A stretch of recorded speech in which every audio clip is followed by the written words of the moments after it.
देश के आम बजट ने एक बार फिर यह सवाल खड़ा कर दिया है कि क्या हिमाचल प्रदेश को केंद्र की भाजपा सरकार सजा दे रही है, और क्या राजनीतिक रंजिश की आग में अब सीधे हिमाचल के 75 लाख लोगों को झोंका जा रहा है। नमस्कार, आप देख रहे हिमाचल टुडे टीवी। देश के आम बजट में केंद्र सरकार ने हिमाचल प्रदेश को मिलने वाली RGD ग्रांट पर सीधा कट लगा दिया है, और सवाल यह है कि इस कट का खामियाजा कौन भुगतेगा। सरकारें नहीं, नेता नहीं, बल्कि प्रदेश के आम लोग। करीब 75 लाख हिमाचल वासी इस फैसले से सीधे तौर पर प्रभावित होंगे। कॉम्पिटेंसी ही खत्म कर देगी जीएसटी लगने के बाद। अपनी जो परियोजनाएं हैं उस पर वाटर सेस लगाया, उसका भी केंद्र सरकार विरोध करती है। और वन की संपदा के रूप में हम हर साल 90,000 करोड़ की इकोलॉजी जो है के रूप में हम देश को देते हैं। प्रदेश को कुछ नहीं मिले, ये अन्याय। हमारे जो अधिकार है, जो जनता की संपदा के अधिकार है, जो 75 लाख जनता की अधिकार है, वो सरकारों के अधिकार नहीं है।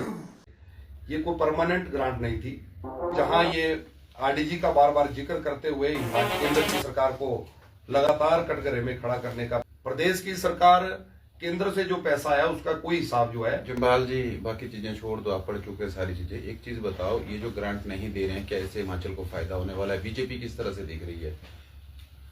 बस बात खत्म है। बजट में जो जिसकी बात सीधे हो रही है, मैंने कहा कि ये मात्र हिमाचल के लिए नहीं, 17 राज्यों को आरडीजी मिलती थी। हम तो हिमाचल की बात करेंगे और आपको भी हिमाचल की ही बात करनी चाहिए। क्या ये फ्रूटफुल है हिमाचल के लिए? सरकार तो बड़ी क्राइसिस में खासकर जब स्थिति स्पष्ट कर दे कि हाँ ये है, ठीक है, नहीं मिलनी चाहिए ग्रांट हिमाचल को, बोल दे बीजेपी खुद।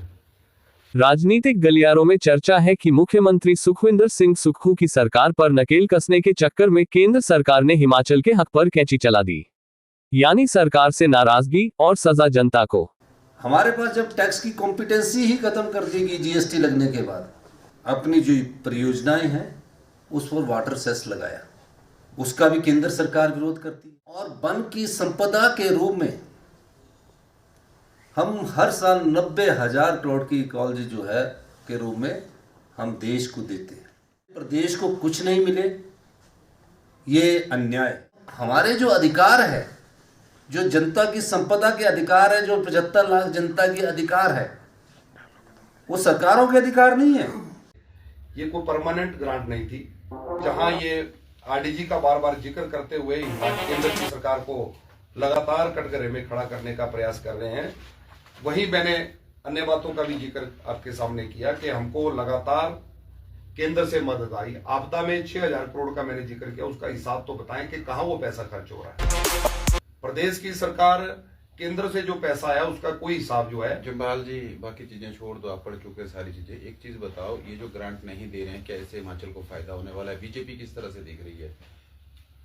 बस बात खत्म है। बजट में जो जिसकी बात सीधे हो रही है, मैंने कहा कि ये मात्र हिमाचल के लिए नहीं, 17 राज्यों को आरडीजी मिलती थी। हम तो हिमाचल की बात करेंगे और आपको भी हिमाचल की ही बात करनी चाहिए। क्या ये फ्रूटफुल है हिमाचल हिमाचल के लिए? सरकार तो बड़ी क्राइसिस में, खासकर जब 2 बार लगातार बड़ी आपदाएं प्रदेश झेल चुका है। सिर्फ उस इसमें स्थिति में इस ग्रांट का अपनी स्थिति स्पष्ट कर दे कि हाँ ये है, ठीक है, नहीं मिलनी चाहिए ग्रांट हिमाचल को, बोल दे बीजेपी खुद। हिमाचल में जो टैक्स का शेयर है वो भी बढ़ाया गया है इस बार। नहीं, ये भागने की बात होगी, हमारे और सवाल का जवाब नहीं हुआ है। टैक्स का शेयर बढ़ाया गया, जो पिछली अगर तुलना अगर हम करेंगे तो वो काफी ज्यादा जो है। और हिमाचल की 70 लाख आबादी है तकरीबन। अगर हम मान लें, आपने जो आंकड़े गिनाए हैं बेनिफिशियरी के, उनको अगर टोटल किया जाए वो 70 लाख से ऊपर चले जाएंगे। तो क्या हिमाचल प्रदेश पूरे के पूरे लोग यहाँ गरीब बैठे हुए हैं, जो सारे के सारे इतने बेनिफिशियरी हैं? और क्या एक आदमी को एक से ज्यादा अधिक योजना में लाभ दिया जा रहा है? ये भी बताना पड़ेगा। नहीं, मुझे लगता है कि आप नहीं, मैंने ठीक बोला, आप गिन लो। ये अगर आप ये आंकड़े के आसपास पहुंच जाएंगे आंकड़े। मुझे ये लगता है कि जैसा मैंने कहा कि किसान सम्मान निधि जो मिल रही है वो 8 लाख से ज्यादा, 8.29। सर, मैं यही बोल रहा हूँ, जितनी योजनाएं आपने गिनाई हैं, उनके बेनिफिशियरी गिनाए हैं, वो 70 लाख के आसपास पहुंच जाएंगे। हिमाचल का हर आदमी गरीब है, हर आदमी को बेनिफिट केंद्रीय योजनाओं से मिल रहा है। अलग अलग योजनाएं हैं। नहीं, मैं वही बोल रहा हूँ ना सर, या तो एक आदमी बहुत सी योजनाओं का लाभ ले रहा है, कुछ तो झोल चल रहा है ना इसके बीच में। नहीं, देखिए जैसे मैंने ये कहा कि आयुष्मान कार्ड का मैंने जिक्र मेरी किया। बात समझ आयुष्मान लो, कार्ड सर। तो मैंने जिक्र किया कि 14.4 लाख 14.4 लाख लोगों के जो है आयुष्मान कार्ड बने हैं। फिर तो इनके- वो तो और बेनिफिशियरी के भी इसी योजना में किसी और योजना का लाभ मिल रहा है, तो उसको आयुष्मान कार्ड नहीं बनेगा उसका। सुनो, इसी योजना में हम चलेंगे आयुष्मान, फिर हिम के आ जाएगी, फिर वो 50 लाख आदमी उसमें आ जाएंगे। हिमकेयर तो बंद कर रखी है। सुनो ना सर, नहीं, बंद नहीं है है। बंद सर, कौन बोलता है बंद है?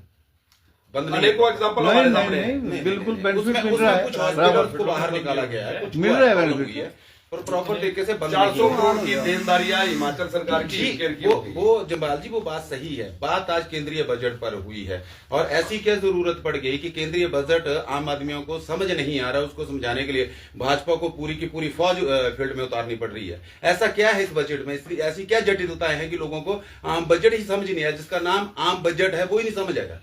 नहीं, जो रेवेन्यू डेफिसिट ग्रांट बंद की केंद्र ने, तो क्या भाजपा इसे उचित समझती है? ये इनका प्रश्न है मेन, कि आप इसको ठीक समझते हैं?